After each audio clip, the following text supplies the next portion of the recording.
What's going on, everybody? Today on Dylan Talks Tone, we're going to do two things. One, we're going to prove that the customer slash comment section is not always right.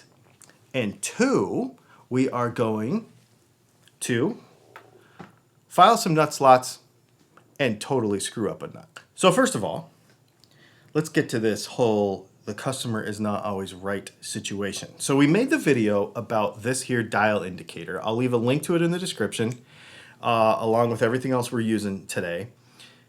This dial indicator, it's a digital one that we use to set nut height and string height. Now, there was a lot of people that took issue with how I use this tool in the video. Since then, I have spent a week in Colorado with Texas Toast Guitars, and Chris Fesker and I from Texas Toast Guitars started messing around with this. We're like, yeah, we know that it says what it says in the directions, and we know that they say don't use this way, blah, blah, blah, blah, blah. Basically, they say hold it a certain way here, and they say don't use it for string height here.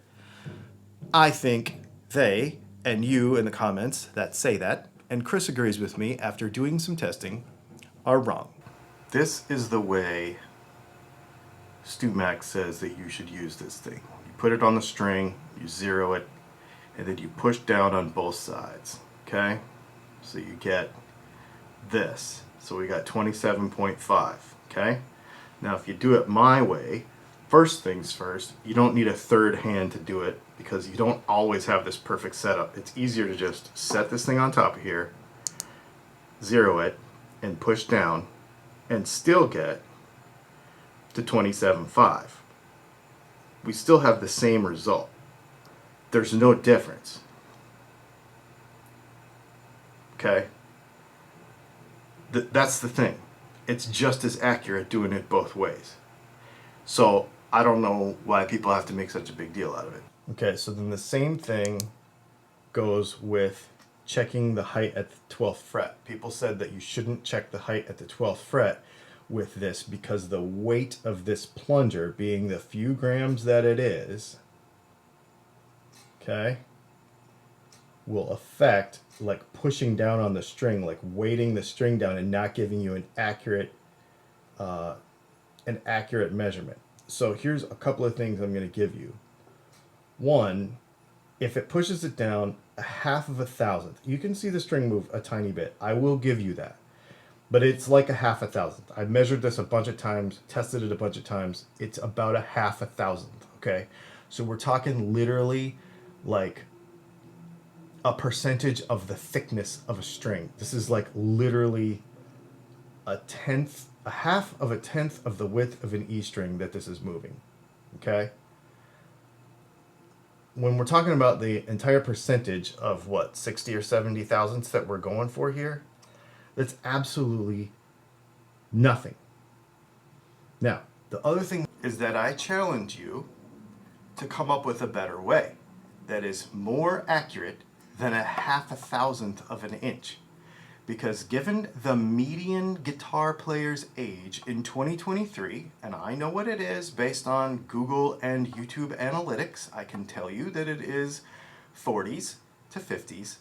You tell me that you can see a half a thousandth of an inch on this here measuring device easier than you can see it on here. Give me a better way than this. Give me a better way than that right there, and I'll try it. But I'll tell you right now that you cannot see more accurately on one of these than you can on one of these. Okay, let's get back to actually cutting this nut. There you go. Let's go ahead and get this nut cut. I'm going to show you some stuff before we have a little bit of an unfortunate situation. All right, so I'm going to try to do this backwards. So we're going to zero this. We're going to push this down. And it looks like we're at 14.5. That's pretty low. All right, so we'll leave that one alone. We'll zero it again. 21. That's pretty good. Zero it again. 26. That's pretty close too. Maybe it was just these lower strings that were giving us a trouble. Now for these other ones, we're going to flip this dude around. so it still sits squarely on the neck, if that makes sense. Okay. We're going to zero it again. Here, let's see how it's easier to just hold the block, zero it, push down on the string. 27. That's getting a little high. Let's go ahead and move that one down. We want to lower this nut slot just a hair. What we're going to do is we're going to use this nut file with the backing on it. You don't have to use this, but it's pretty awesome. And what we're going to do is we're going to match the angle from basically from here to the peg, the tuning key. The problem if we go too steep is that we create a gap on the backside of the nut and it will buzz. If we go too far this way, we will create a gap on this side and it will buzz against the nut. So we want to match that. Oftentimes when we're that close, when we're 7 thousandths high, it's just a couple of strokes across. So let's, and it might even be just a little clean out. Like that. Not much. Let's check it again. 26. Okay, we only took 1,000th off, so let's give it a little more. So it's going to need a little more than I thought. I just like to be real careful about how much I take off.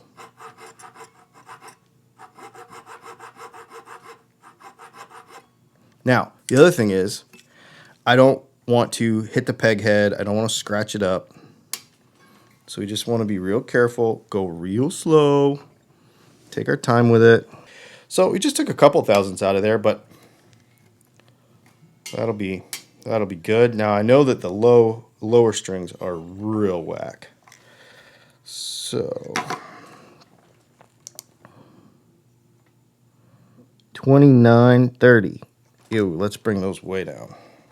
Now this has got a bit of a steeper angle to get down to the key, where the key is, see there? So it's going to change our angle just a little bit. And it's also a shorter distance, so be careful that we don't hit anything. Zero it. Oh, don't touch the string. Zero it. Ooh, 17. Guess we went a little low. Hang on, let's check that again. 18. All right. Well then, let's bring all these down then, because I like that better anyway. Truth be told, I want them to be all about a little bit below 20.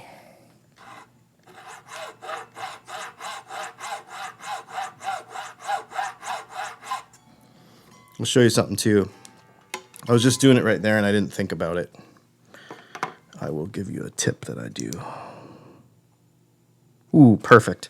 Okay, so when I'm filing these, a lot of times what I'll do, I don't know if you see me do it just there, but I will use the string next to it as a guide, and I'll put my finger on the string next to it as a guide to kind of match the angle of all the strings. See what I mean? I'm using it to hold that angle, right? So you're not going back and forth like this. I'm just using that string. Cool. I'll tell you what. Let's go back and lower all of these, because they really should be lower. I was just trying to honestly play it safe, but I really like them lower. PRSs are like 15, so same thing. Use my finger as a guide on the next string. Ooh, see, that one had some junk in it. I could just tell. So let's actually not take that one too far, because if it's got some junk in it and it cleans out, it might kind of pop down to where it needs to go super quick.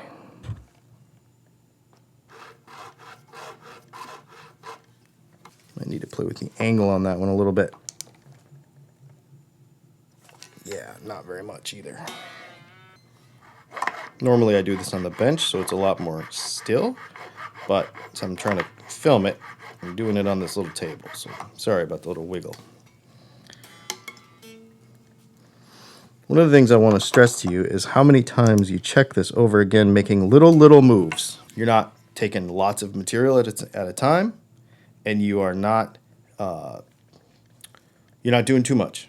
Now that low E string is tough because you want to make sure that the tool does not slide off the side of the fretboard while you're checking it. 36. All right. This has got the most acute angle and the least amount of space. So this one's going to be the toughest to get right without doing damage to the guitar. You just kind of have to...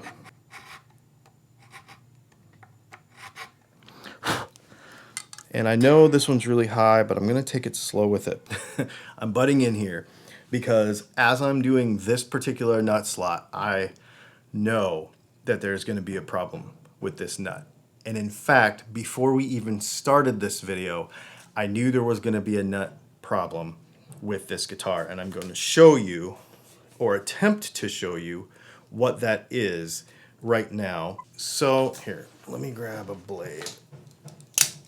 So this area right here of this nut, right there, through right here in between these two nut slots, and then coming down to here where this is about to happen, there are a couple of interesting transparent areas in this nut. There's one right here, and there was one right here, but it's gone.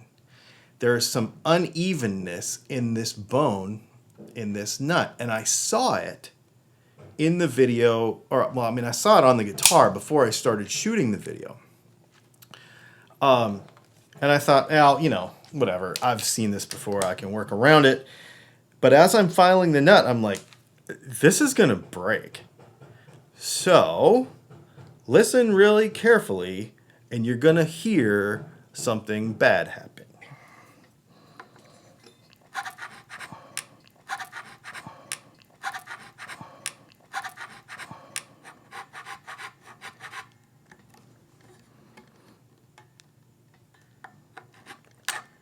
Whoa, that nut chipped out. No, normally I would just say, oh, well, I screwed up. I broke a nut. And basically I did, because it has to be replaced and it's no big deal. We'll just get a nut and we'll replace it, and we'll put a new one in there, and that's fine.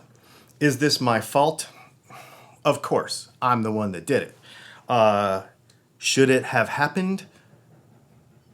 It would have happened with this nut at some point or another, I think, because it's just, I mean, even looking at it without a macro shot, I can see it. It's just really uneven. This is why I am not a fan of bone nuts, because they are a cellular material. Basically, bones are sponge, and they are not consistent all the way through. So this thing is going to get a synthetic nut. It's going to give us a higher quality instrument, in my opinion, and it's going to give us something that's really cool. Now, all of the concepts that we used here today, using the dial indicator to digital dial indicator to measure the string height, and using the nut files, getting the angle exactly right. Basically, look at whatever spec you want for your guitar and hit that number exactly, or within a couple of thousandths. You're not going to feel a couple of thousandths, but you're going to feel 5,000ths or 10,000ths. I mean, you can feel it pretty. You can look across the, you can look across here and you can see a one string sitting higher than the other. It's really important to get this right, because with 30 thousandths underneath the E string, when you play a G chord and you fret this right here, you're going to pull the guitar out of tune. The concepts are all proper here. What happened is unfortunate, and it sucks because I didn't get a sweet finale to the video. But you know what? I want to show real life, and this is what happens. So we're going to grab a synthetic nut for this thing. I'm going to just cut a new one from scratch, and we're just going to put it in there. And it's going to be awesome. No big deal. Just a little setback on the project, but it's whatever. We'll just get one and throw it in there. Now, let's talk about tools. Yes, you can use whatever measuring system you want to use. It's no problem. Yes, there are affiliate links to StewMac in the links below, and yes, they did give me these tools to make this video. I've been wanting one of these for years. When I was at Texas Toast Guitars a couple of years ago, Chris showed me this. Chris Fesker showed me this thing, and I was like, I have to have one of these. And I just now, when I started working with StuMac, I was like, can you please give me one of these things because we want to do a video about it. So it's a fantastic thing. Let's talk about the other tools. Up until now, I've always used regular nut files without these backing plate things. I really like them because they give you a little bit more stability. And some of the thinner files, you know, like the 10,000ths one, for example, I have cracked it before. Actually, I cracked a 13,000ths. I have one in the drawer over there that I cracked because I accidentally went a little off angle. So it's nice to have that backing on there that gives you that nice kind of feel. I really like that a lot. Is it necessary? No. For the people that want to go on Amazon and buy a $10 like welding tip cleaner or that kind of stuff, you can do that if you want. But if you're going to do more than one guitar, it is worth it to spend $100. I think it's about $115 or something to get a good nut file set if you own more than one guitar. You know, this costs $50 to $75 to have done, right? So if you have a half a dozen guitars, it's worth it just to buy the file. I think this thing's $100. So let's say you have a half a dozen guitars and you want to keep up on your own stuff. And even when you buy a brand new guitar, like this one, we saw in the last video, the Explorer was in one spot, the Gibson was in one spot, the other Gibson was in one spot, the PRS was really the only one that was really awesome. The Epiphone, these Fenders are all over the place. New guitars are going to be all over the place for various reasons. It could be bad quality, but most of the time it's because the company standards are not the same standards that you and I have for our final playing spec. So most even brand new, well set up guitars are going to need a little tweak on the nut from time to time. So it's nice to have these tools around.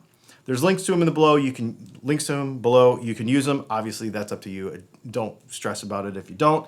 But I think it's something that you should have. I've had a set of nut files for many years. They've paid for themselves many times over. The only reason I got new ones is because StuMac gave me these ones. Otherwise, I'd be using my original ones that I bought 10 years ago. They last forever. You're not going to really wear them out. So it's kind of a buy once, cry once sort of situation, but then you have the right thing to do the right thing for your guitar. So there you go. Unfortunate, but real. We're leaving it in. I broke a nut today. What are you going to do? A little plug for synthetic nuts, too. I'm going to use a synthetic nut wherever possible. And it's going to sound just as good for all the people that are, ooh, bone nuts only for tone. Whatever. Use whatever you want, obviously. But synthetic nuts smell better, and they don't do this. Do me a favor. Hit the subscribe button and the like button. Use those links below if you want. Stay tuned for the rest of our videos this week. We have a video coming every day this week. So stay tuned. Thanks for hanging out. And we'll see you in the next video where we either work on this. Oh, Friday's going to be a Tonex. We're going to do a Tonex review. So stay tuned for that. And then I also have a couple other projects. We're putting clear humbuckers because we got clear humbuckers available on the website now. I'll leave a link to those in the description as well in a Ibanez. And so we've got a bunch of stuff going right now. Thanks for hanging out. We'll see you in the next one.